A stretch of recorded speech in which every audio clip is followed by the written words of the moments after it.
Hey YouTube, how's it going? Anyways, welcome to Paco Imperium. Thanks for joining. Basically means the Dark Army, Transparent Empire, depending on what you want to associate it with. It's ancient Latin. I don't know why. Sounds cool. Anyways, today's video I'm going to go over my guitar rig, and of course show you some of my Mac here. Of course that's Logic. I kind of hate Logic, but whatever, it works. This is my Apogee Duet. This thing is kick-ass. If you can get away with only 2 channels, it has the best preamps and awesome quality. It is just a bang-up interface. For $500 you can't go wrong. It eats everything else for lunch. Of course, I can't do anything without Starbucks. Yeah. Right. Anyways, let's start with the amp. This is my trainer. It is a YVC 20 watt tube amp, Class A. Thing runs nice and hot. It's, you know, I find that trainer is very, very underrated. But really, they're pretty good for the money. They're cheap end on tube amps, you know, $600-700. But for just screwing around at home and you just want a little 20 watt amp, it's pretty kick-ass. This is my SMC57. It'll be recording in another video. This video is just to go over my rig and give my kind of thoughts on that. So without further ado, let's go over the rig. Starting right down here, this is my Boss Chromatic Tuner. It's a TU3. Oddly enough, it reminds me of a tumor. I really hate the thing. It works. For a cheap tuner, yeah, pick one up, whatever. I don't like them. This is my Ernie Ball. It's a 25K volume pedal. I keep it at the end of my chain. As you can see, it comes off my reverb there. It goes in there. Because I like to run my rig really hot.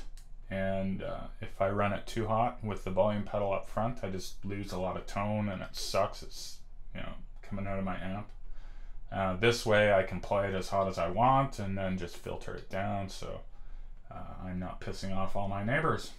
Alright, moving right along. This is the Eventide Time Factor. It is a kick-ass delay pedal. It has a multitude of effects that it does: delay, tape echoes, you know, reverse delay. It's also got a looper in it. It's got these little switches here you can use for the looper and set all that stuff up. It's actually 2 delays in one. This is the first delay settings, and this is the second delay settings. You can cascade them together, do all sorts of fun stuff like that, so you can get the, you know, the U2 sort of delay. That's probably what they used actually. As far as Eventide goes, it kicks ass. You can also, it's got on the side here, you can't really see it, but it's got a MIDI port. You can plug it right into your DAW and use it as a delay plugin. So yeah, you'll be set for delay if you get one of these. Alright, this is the Fulltone Super Trem. If you like tremolo, this thing kicks ass. I love it. It does everything from super sweeping slow to you know, super fast, and it's pretty cool. It's got your bypass and tap tempo and the whole 9 yards. The hard and soft just gives it more of a hard or soft sound. It sounds pretty cool. Alright, Voodoo Labs Pedal Power 2. I have this one, and I also have one that's hiding under the Super Trem there. You can sort of see it. Pedal Power, these things kick ass. They're bang on. Put it on a scope and you don't get anything better. I highly recommend Voodoo Labs stuff. They're great. Except I don't really like their pedals, but their power is killer. Alright, so moving down here we have an NT Wet Reverb. These guys, I think they're brand new. As far as a basic reverb goes, it sounds good. This pedal is economic. It kicks ass for what it does. It's a great little reverb. I can't say anything else about it. Alright, down here I have an Anodyne Chorus by Providence. These things are killerly expensive, but they make up for it in tone. This is a beautiful, beautiful chorus pedal. In my mind, nothing else in the market touches it. This is the Mad Professor. It is the tiny orange phaser. These things are also ridiculously expensive, but when you plug this little bad boy in, it is by far the best phaser ever. It kicks ass. You can get everything from really chewy, Van Halen sound to super silky smooth. It's just a beautiful, beautiful, beautiful phaser. Moving right along, this is my exotic custom shop BB preamp. The thing that makes it custom is, see the little mid boost there? Gives you just a little bit of extra boost. On my guitar, I really like being able to boost up the mids a bit. It makes it just sound that much better, and yeah, it's kick-ass. Alright, back to the Univibe here. I love this thing. The Deja Vibe just slays.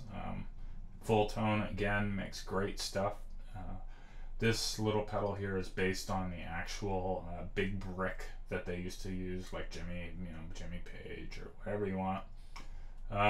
It's got a couple of settings here, the modern and vintage setting, and vibrato and chorus.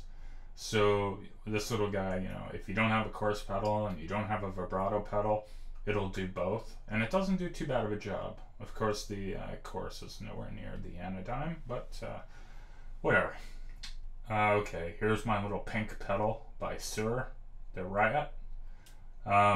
This little guy, what can I say? This is the best distortion in a box, period. You will not find better distortion.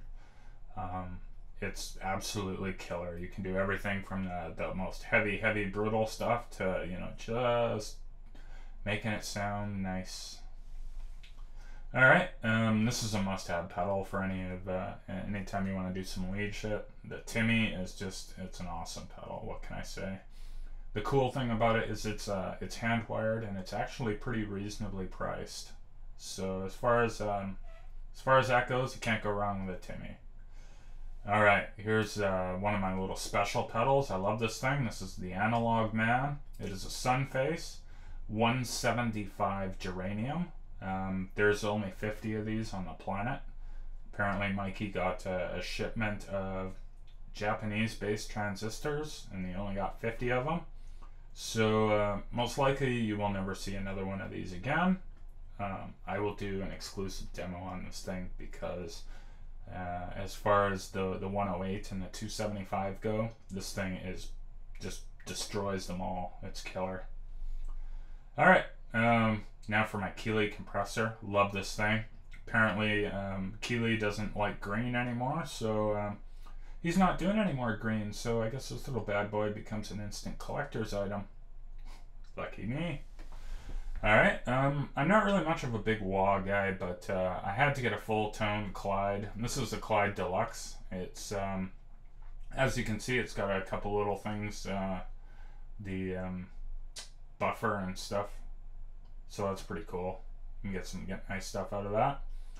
And last but not least, this is my EP booster, again by Exotic.